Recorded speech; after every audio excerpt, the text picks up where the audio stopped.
Good afternoon. Welcome to another episode of The Gavel, featuring attorney Ana Toledo. Ms. Toledo is the senior attorney and general counsel for Targeted Justice. She has a background in constitutional and environmental law and is an experienced litigator, including 2 cases at the U.S. Supreme Court. And here's Ms. Toledo.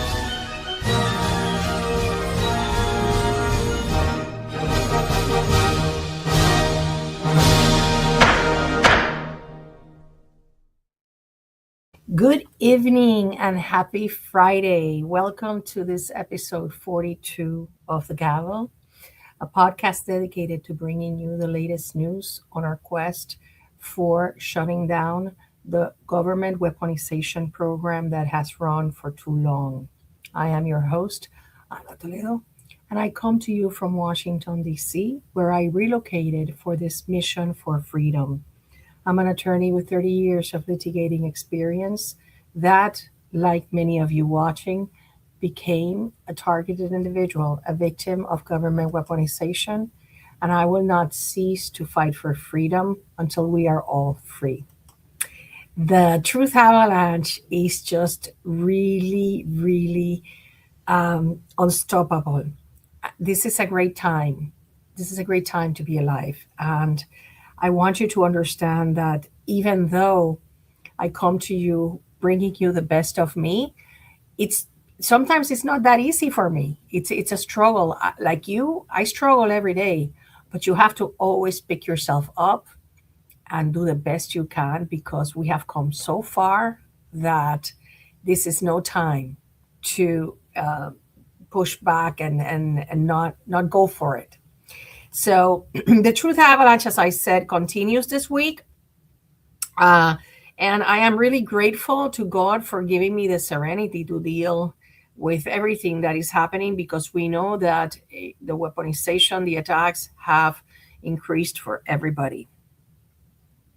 We are very well aware of it, and we wish we could do more to help you get the mechanisms. And I do get them, try to provide the mechanisms when people ask me how to deal with the situation and the attacks that have increased so hard. Most importantly, holding on to God.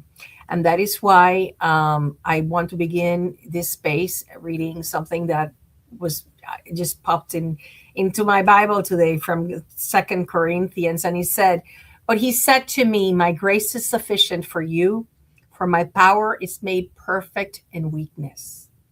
Therefore, I will boast all the more gladly about my weaknesses, so that Christ's power may rest on me." And that is what I say all the time, that God lets us get to basically the borderline of almost an intolerable situation, only to come rescue us and tell us, "I was never abandoning you. I would never let you fall." This morning, I have told you many times that I sleep with a transistor radio because, as you know, we get sleep deprived. So I don't like to waste time. And what I do is that while I am being sleep deprived or going to sleep, I listen to a Christian station. And this morning, one of the pastors said this that I wanted to pass to you because it's so beautiful. And it says, "Your greatest ministry will come from your greatest misery." And that is exactly how I feel,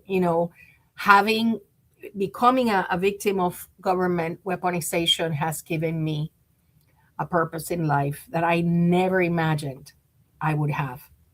I want to thank all of you that celebrated with me my birthday in February, because as you know, I celebrated all of February.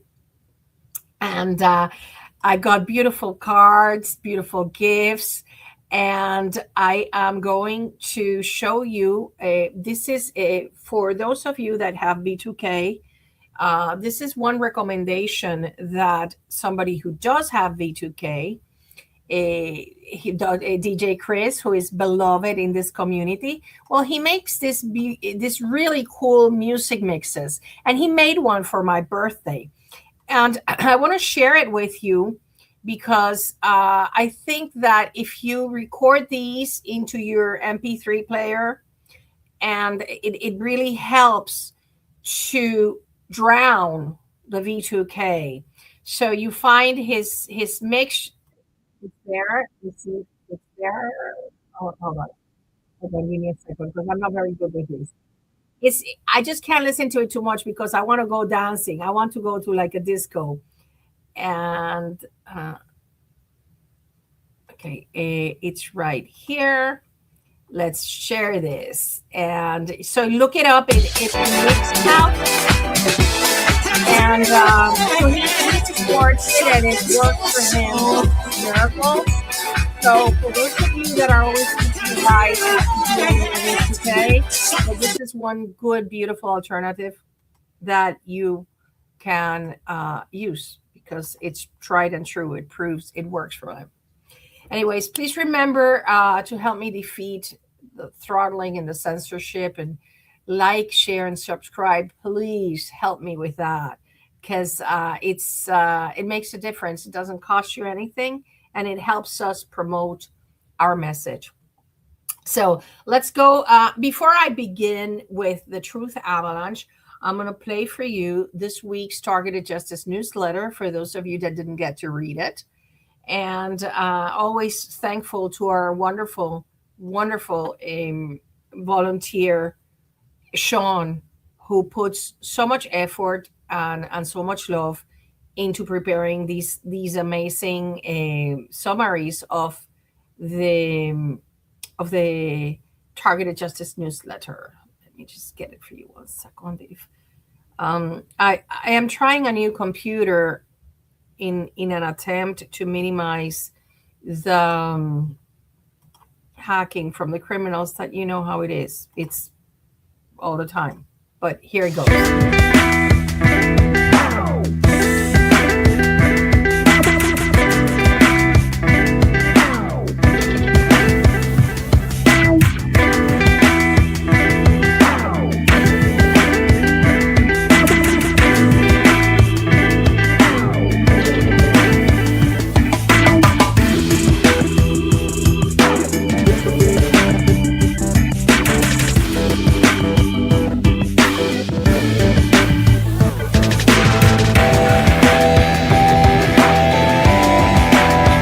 We have a complete list of 15 CIA-related conspiracy theories that were once dismissed as paranoid speculation, but later confirmed through declassified documents, church committee hearings, Rockefeller Commission reports, FOIA releases, the CIA's own Family Jewels compilation, Inspector General investigations, or official admissions. These represent programs or operations where substantial evidence shows they occurred, often illegally or unethically. We've expanded beyond the initial examples, drawing from primary sources like CIA FOIA records, congressional reports, and historical analyses. Many involved violations of the CIA's charter prohibiting domestic activities or international law. Every TI should file a Privacy Act request. This is one of the easiest ways to prove your damages as a targeted law-abiding citizen. One day, we will all get compensated, but you will need proof. Contact Jill for assistance. She'll be able to help you, but it won't be for free. How the CIA creates hatred against targeted law-abiding citizens. Dr. Ewan Cameron was the horrific CIA doctor that perfected this technique in the 1960s. He called it psychic driving. They use subliminal messaging. This is the same technology used for V2K, except the volume is turned down to where only your subconscious mind can hear it. This is being done right now to the entire population. Most of it is done using cell towers and digital beamforming. They can do it to your coworkers to get them to bully you without giving any specific instructions to attack you. Introducing the Havana Syndrome page on Wikipedia. Grokopedia.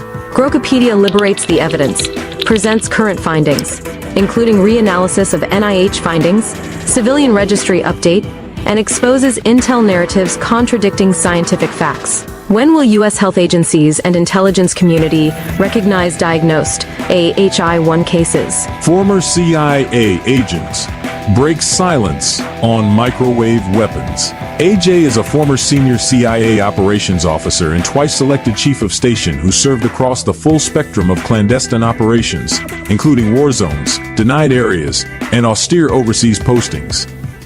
A U.S. Naval Academy graduate with a BS in physics and a former Marine combat arms officer, AJ spent his career leading high-risk missions in defense of U.S. national security, drawing on historical research into directed energy programs and Cold War-era microwave investigations. AJ has spoken publicly about the broader national security implications of emerging non-kinetic weapons. Following his medical retirement, he became an advocate for transparency, proper medical protocols, and full implementation of the Havana Act, engaging with congressional oversight bodies and senior national security officials to push for accountability and care for affected personnel. Calling all digital warriors. Repost, like, and share this video on all social media. We're on the lookout for volunteers. You can let us know what your skills are by emailing us at tjustice2@proton.me. Put volunteer in the subject line. If you're looking for more targeted justice content, then go to the following link, which will take you to our channel on Rumble. We have our own branded shirts, cups, and other merchandise at our online store. Buy something for yourself or get a gift. We're always accepting donations. You can do so by going to the following link or sending us a check. The donations are tax deductible, and we're a non-profit organization. Thank you so much for watching this video. God bless. God bless. God bless. God bless. God bless everybody. And yeah, I wanted to bring to your attention something that, targeted justice, just like you, we are so attacked by the criminals in so many ways. They are removing subscribers from the newsletter. So if you were a subscriber to the Targeted Justice newsletter, please verify, because they're just removing subscribers. And they're not only doing it to Targeted Justice. I have conferred with other people that have Substack newsletters, and they do it to me too, even though I have a very little amount of paid subscribers, which I am very grateful to. They remove them too. So just check that, because that is a very important source of income for Targeted Justice. Now, I have so many good news to show you. The first thing I want to share with you is this image that was placed by a TI in Substack. And notice how they are advising the people that are protesting ICE how to, and this message I'm giving to the perps that are watching. The tactics that they use on us, they are advising to be used on the ICE people, including vandalizing their car, the noise campaigns. There, you can read it. What happens is the DHS fed this monster of gang stalkers, and now woke gang stalkers, and now these woke gang stalkers have turned against them. Basically, you in Spanish, we have an expression that says you rear crows and they will pull out your eyes from you. I don't know how to say it in English, but basically they created these monsters that are harassing the ICE agents. It was DHS that paid for their training and paid for their monstrosity, because they practiced on us. So I just wanted to show you that, because it's basically like Wile E. Coyote. The bombs exploded in their face, what they did. Anyways, buckle up, because this week is really good. First of all, as many of you probably know by now, Kristi Noem has been removed. Let me give you here from being the chair of Secretary of Homeland Security. This week, this is a picture on the left that I attended a hearing on Tuesday, because they were doing like a supervisory hearing of her work at DHS. And I wrote about it in my newsletter. So there's Kristi Noem, and all the journalists are, taking pictures. And what surprised me, what I didn't see coming, is that there was so much hostility, even from Republican senators, particularly Kennedy, who was interrogating her about the I think it's something like over $200 million that she spent, that the agency spent promoting her image. All these ads when you go in the airport that you see her face, and all these ads promoting her name and her image.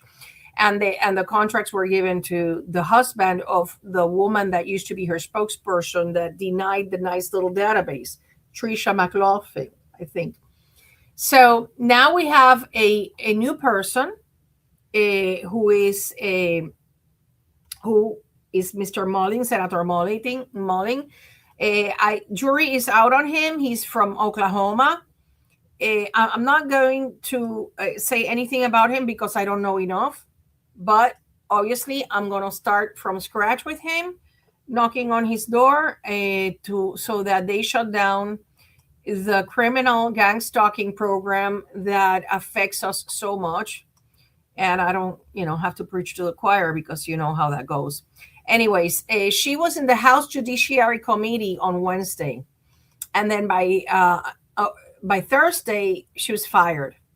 So what does worry me is this, that she was fired right after she denounced the skiff that she found at DHS, which is purely state, which is purely where I am absolutely certain from where they are running this illegal program.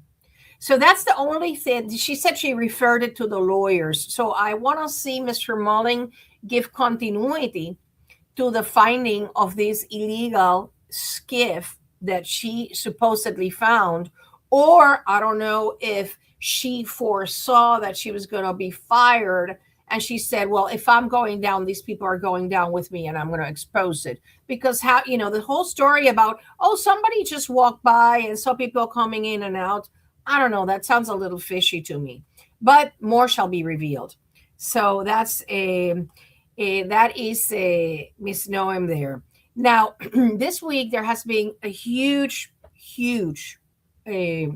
disclosure by Dr. Robert Malone. It started happening yesterday on how the CIA, how Lyme disease is a bioweapon that was, thrown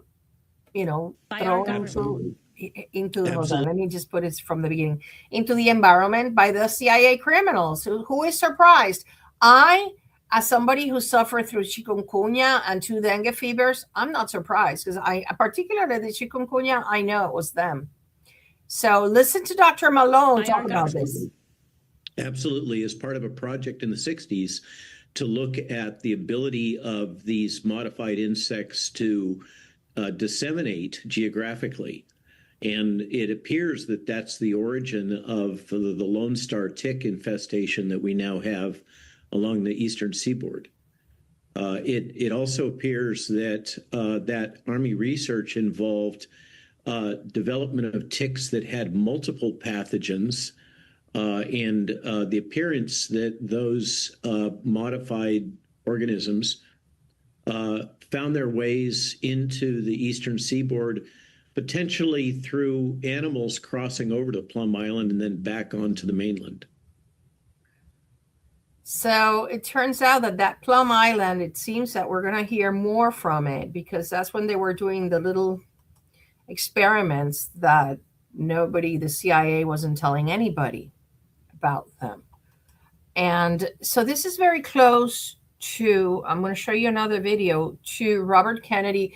It seems it's Robert Kennedy who is exposing this.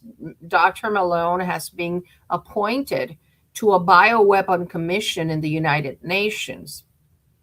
And the whole Lyme disease, as those of you that have Morgellons know, and even those that don't but read about it know that the Lyme disease is a precursor to the Morgellons disease, which, as you know, is one of the ways that they target victims of government weaponization. It's one of the modalities.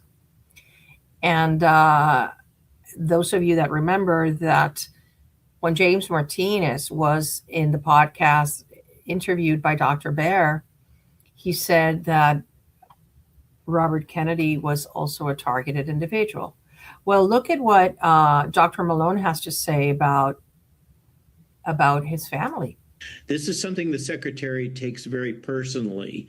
He believes that literally all of his children have suffered from Lyme disease because of where their family has been living, which is just north of this region around Lyme, Connecticut. So it's very personal for him. And he has told me privately in text in response to this essay today that he thought this was an excellent summary and that he's working hard to get a release of additional information about this out of the government. This is. There you have it. So we know that Robert Kennedy Jr. has a little fight going with the CIA that murdered his father and his uncle. So I'm sure he's going to be delighted to expose all the diseases that these criminals, all these bioweapons that these criminals put out there, including COVID probably, because we know that Dr. Fauci is involved in all of it too. So this is good because it's peeling the layers of the onion. Every week we have a new exposure, a new revelation that exposes the criminality of that organization that is not supposed to operate within the United States borders, that is the Denver Domestic Operations headquarters of the CIA. And I think this is setting the stage and preparing the arena for when it is finally exposed that they have been torturing Americans in their own beds with directed energy weapons. So this is all good. There's one villain. Well, there are many villains, but the biggest villain, everybody, all the fingers are pointing at the CIA. Now, this one is just hilarious. The FBI got hacked. And it is very interesting because the hacking, let me show you this. The hacking is, I wonder, was it the white hats doing it?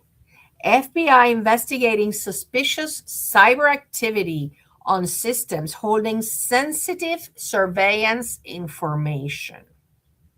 Well, it turns out that the FBI on Thursday, yesterday, confirmed that its networks were targeted by suspicious activities without immediately providing further details. However, CNN reported the following.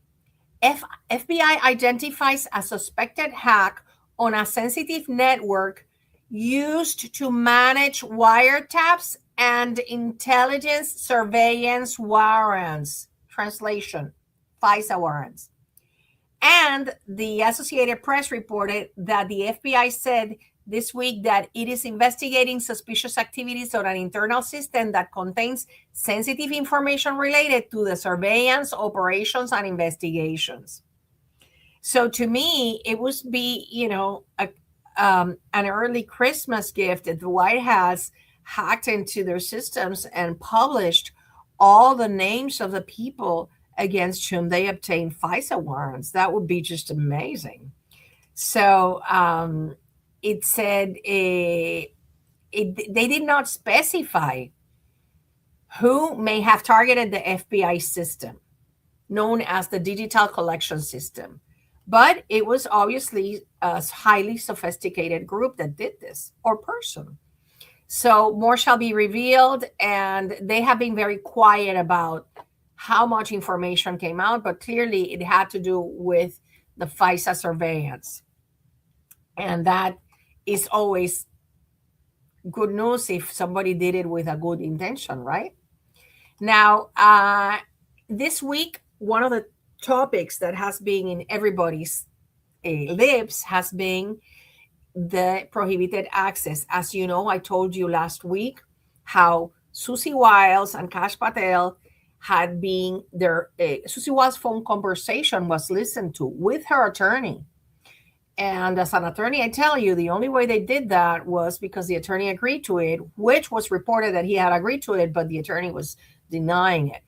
Well, now we have that Kash Patel is revealing that he's taking steps to end the prohibited categorization practice following discoveries, including subpoena phone records of his own and others that were buried in such files during prior administrations. I don't know how to tell you so you can like totally understand that this could mean, if they shut down the prohibited access files, this could mean the end of the targeting program. Because that is where the FBI criminals hide their crimes and misdemeanors. That is where they hide all of our information. That is why the form in the Targeted Justice website, specific for the Privacy Act request, specifically demands that they look in those prohibited and restricted access files. So there is a task force that has begun excavating the separate set of books that the FBI keeps using an inaccessible prohibited access file designation. According to multiple government sources, there is an internal fight over how to handle the files, because this is the big problem. A lot of the agents there are scared because their criminality is hidden in those prohibited access files. They never saw it coming that Chuck Grassley would get a whistleblower to provide him with the electronic communication proving these prohibited access files. They never saw it coming. And so there are a lot of them in there that are deep state criminals that are scared because they know that they committed crimes under color of law. So now one of the sources is said to have said, this is it, the deep state. The prohibited access files, that's what it consists of, the deep state. They say it contains off-books surveillance and disruption of political figures in the Arctic frost and Trump-Russia investigations. But the files extend, listen to this, as far back as 1999 across Democratic and Republican party presidencies, involving as many as 1,000 distinct case numbers. There are no rules for passing access to the system from one administration to the next. Instead, Operation of Prohibited Access File is described as an oral tradition, like in the Middle Ages, that they didn't even have books. It was an oral tradition, so there wouldn't be records. Passed down among senior FBI officials, independent of agents below and political appointees above in Congress and even the White House. If it weren't for the whistleblower disclosures to my office, said Chuck Grassley, the very existence of the FBI using prohibited access files for some investigations would have remained in the dark. But now we know that since at the very least 1999, it was operating.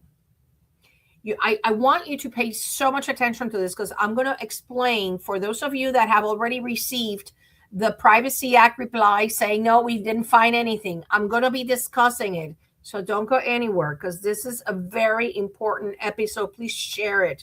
This is really important for each and every person that wants to be free. So according to sources familiar with the matter, Kash Patel has formed this task force, and they are debating about it. I personally, Patel hasn't shown his willingness to shut down the deep state. I haven't seen it, let alone Bundy, let alone the deputy director, Bundy's deputy director, Todd Blanche. So, because one of the indications that they are hiding FBI malfeasance is that they are refusing to produce to Judicial Watch the evidence of how much money the FBI paid Twitter to have a little office there and censor our stuff, because they didn't censor the accounts of influencers. No. They censor the accounts of targeted people. That is, I am 99% that is the truth. Anyway, so Tom Featon has to be fighting them, and they are refusing to show. And this is public information of public interest. And they're saying that it's law enforcement tactics and techniques. No, it is illegal for you to go to a social media platform and censor speech, period. There is no, that is an uncontroverted matter of law. Anyways, so the today there was a hearing. Matt Taibbi was had a show regarding these prohibited access files. As you know, Matt Taibbi was the one that exposed. He's been onto the FBI. He exposed the Twitter files. That was him. And he is now onto the prohibited access files, and he testified in Congress before Senator Rand Paul, in the Quiet Skies investigation. So he is very much invested in exposing the FBI criminality and the misuse of watch lists and the misuse of these prohibited files. So today I was a digital warrior, and I commented on his show, and I think he's on the right track. Now, Taibbi claims that only 5 people have full access, only 5, because remember about the security clearances. Maybe Kash Patel does not have the security clearance to enter into these prohibited access files that have to be at least level 35, because as you know, that is the level of security clearance for Ultra, which is the human experimentation torture program that many of us are in. Okay, so when the people do a search, right, even in the Sentinel, a false negative appears. Just like Ed Martin. Remember Ed Martin on day 1 that Chuck Grassley exposed this said this is very problematic for 2 reasons. Number 1, because it prevented people, the agents, from providing Brady and Jenks materials to criminal defendants, which is a constitutional obligation as per the Supreme Court. And number 2, how many FOIA requests were denied because the information was hidden in the prohibited access files. Well, the access, even though it is very limited, it is accessible, even though whistleblower Kyle Serapin said that he said his opinion, he never dealt with them, and he didn't think that they existed. For those of you that saw the part of the interview that I uploaded to my Substack, you can watch him say this. He said that maybe some of them are gone. Now, that those prohibited files, he compared them to La Isla de la Muerta in the Pirates of the Caribbean. It's a place that can only be found if the person that created the file knows they created it. Now, other than that, I want to talk about the importance of the Privacy Act movement that we're carrying out. And it is this. As many of you that have already sent your request, you have to put in there the language. You cannot just look in the central record system. And I'm going to show you the comparison now. You have to look in the prohibited and restricted access files. And the reason is this. Let me show you the comparison here between the two, okay? Central record system and the Sentinel are both key components of the FBI records, right? And case management, but they serve different purposes. The Central Record System was established in 1921. It mostly is composed of, it's for indexing and reference system for locating records across the vast holdings of the FBI. The Sentinel was established in 2006 and upgraded to all the field offices in 2012. Sentinel is the modern electronic case management system that replaced the older automated case support ACS system. So all the current information, including the historic files of that current information, are located in the Sentinel. And the Sentinel also contains the prohibited access records. So the central record system is basically physical records that are in a storage facility of the FBI. The Sentinel is completely electronic, and it has the active and ongoing investigative and intelligence case files in a fully digital environment. Electronic documents, workflows, tasks, leads. That's where the FISA warrants have to be. Okay, that is where your nomination form has to be. And so it's entirely digital, web-based, with features like drop-down menus, previews, and integration elements. So when they lie to you, when the FBI criminals at the FOIA office lie to you and tell you that they didn't find anything, it's because they did not look where they had to look. They went to the central record system as a matter of custom, but it's because it says that the FOIA and Privacy Act requests are that's what the central record system is used, of course, to hide information from you. But when you look at the Privacy Act, the definition of what a record is and what a system of records is, you can see that the system of records, where they have an obligation to look for your name and your records, is a group of any records under the control of the agency. Any records about you, even those that they are hiding because of their malfeasance. So when I tell you this, is that the basis of your appeal has to be, that you cannot limit your search to the central record system, because the Privacy Act demands that you search all agency records.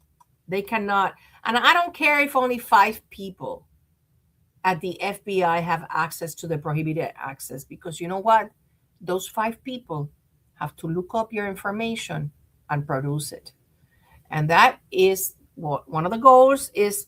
Even though, like I have said, the people in the United States do not have to exhaust administrative remedies in the context of a Privacy Act request, we are asking that you file your appeal so that they don't have available that argument that they didn't exhaust remedies. Yes, we did. Because I'm going to be filing that lawsuit. And I don't know, for those of you that have your documents ready, we are going to file that lawsuit, and we are going to demand to see our records at the FBI. If they gave them, and at the DHS, if they gave them to Christine Crowder, her nomination form, and all the surveillance they were doing on her, they have to give it to us. That's number one. The same with TSA. If you do your Privacy Act request with TSA, if they gave Tulsi the flight logs, the name of the people, the summaries of the information they submitted about her and her husband, we have the same right under the Equal Protection of the Laws and under the Privacy Act. This is one way we can expose the program. These vehicles, these mechanisms were not available before. They are available now in black and white. We have testimony from FBI agents. We have admissions and documents from Senator Grassley and from Kash Patel. We have never been in a historic moment like this. And I just want you to grasp the importance of it and how we are, I believe, in a very good place. So I'm going to just leave it at that. I want to do some housekeeping.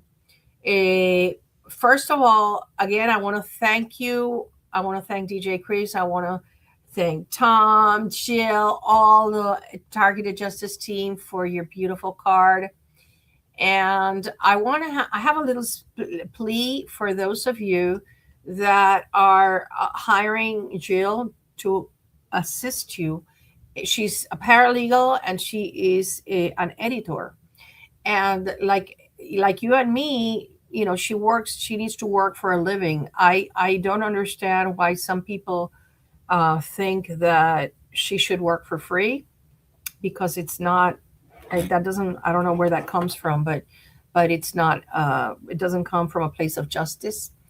And we have nothing to do with the services that Jill renders. I recommend her because I know that she knows what these criminals are doing, and she knows how to write a very well written Privacy Act that will pass muster. Now, targeted justice does not benefit in any way, other than we will have a group of people that will have, and this is for the benefit of the community, that will have completed the process in a correct way so that we can petition for redress of grievances before a court of law, demanding that they force the FBI to comply with the Privacy Act, which is our ultimate goal. Once we have that, they have to produce the same nomination form that they produced to Christine Crowder. Now they cannot say we cannot confirm or deny. If they gave it to her, they had to give it to us. Okay? So I just want you to be as compassionate and kind with people trying to help you, including the targeted justice team, as those that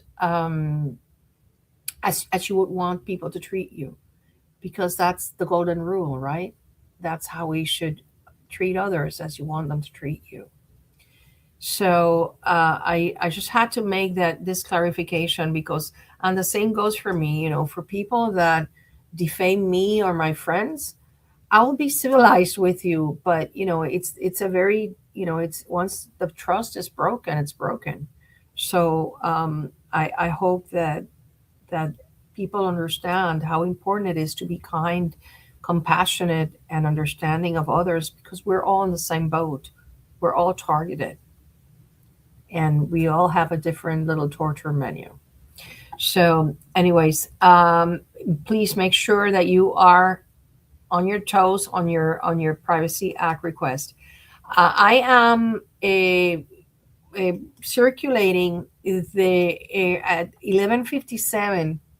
I circulate the video, the little reminder of the intention, the collective intention and prayer. You do it as you please, whatever your spiritual, your beliefs are. I do my prayer about how I want to be free. I want to run free again in the beach without having any perp follow me. And I just visualize it. Just visualize freedom and pray for freedom. It's only 5 minutes. It doesn't cost you anything. And it can be very, very powerful. We're doing it at noon Eastern Standard Time, which of course is 11 Central Time. And 10 Mountain and 9 Pacific, I guess. And I'm going to be doing it also for Spanish for Latin America. So please be patient with us. If I, at 11:57, if I put the video, just drop what you're doing and just do a little 5-minute concentrated intention. I am free now. The targeting program is over. Whatever feels organic to you. I think that, thank you, Hara. That's very nice of you. Now, and also feel free to share it, please, because the more people that are in this meditation, in this prayer, that no prayer goes unheard. So anyways, I just want freedom so badly that I fight for it every day here. This week I went to 2 hearings, and I can't tell you about them. I did tell you about Christine Owen, but I cannot tell you about the things that the people I met and I talked to, because the criminals, and I don't want them to be curtailing the efforts that I am engaging in with those people that I have met. Okay. So finally, again, I want to thank all of you that have supported me in this mission for freedom. I feel so honored to be doing exactly like, if you ask me, where would you want to be, like doing what? I wouldn't change what I'm doing for anything in the world. That is, of course, unless, if we were free, that would be different. I would be fighting to get compensation and recognition for all the victims. That's a different aspect.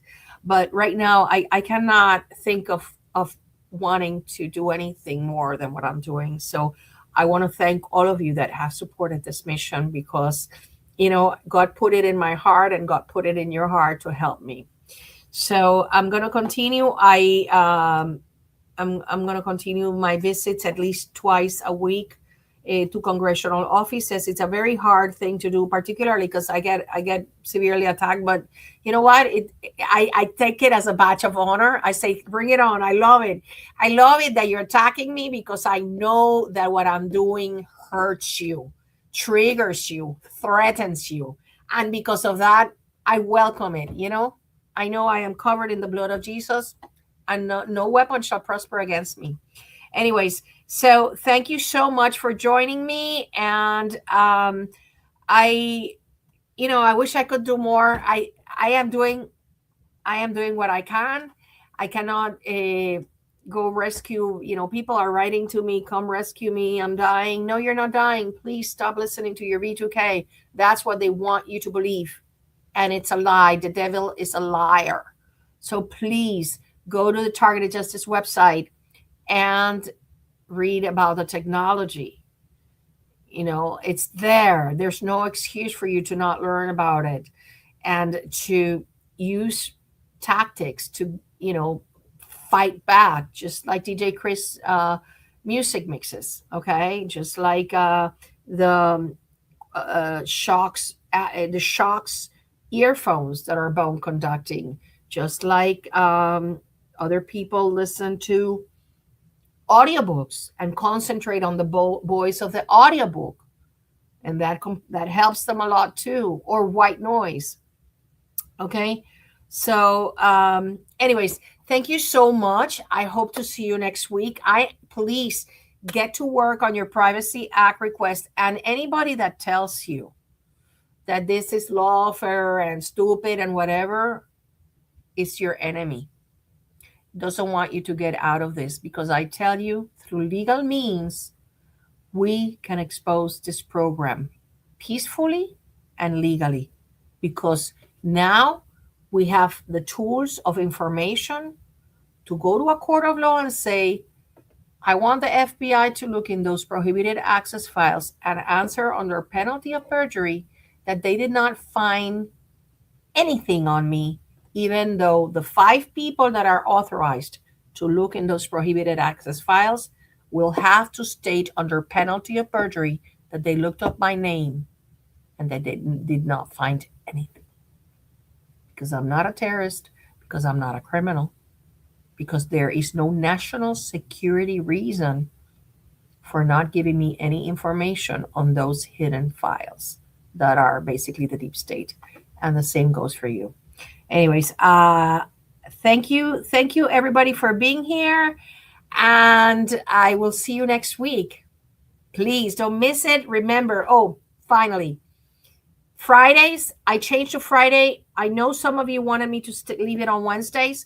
The reason I'm doing it on Friday is because if there is a hearing or something on Wednesday that it's really important, I don't want to miss it. And Fridays, senators and representatives go to their hometowns. So there's barely any activity on Fridays, okay? So it's not that I didn't pay attention to you, it's that I did a balancing of what is better for the community and for the work I am doing here. Good night, everybody.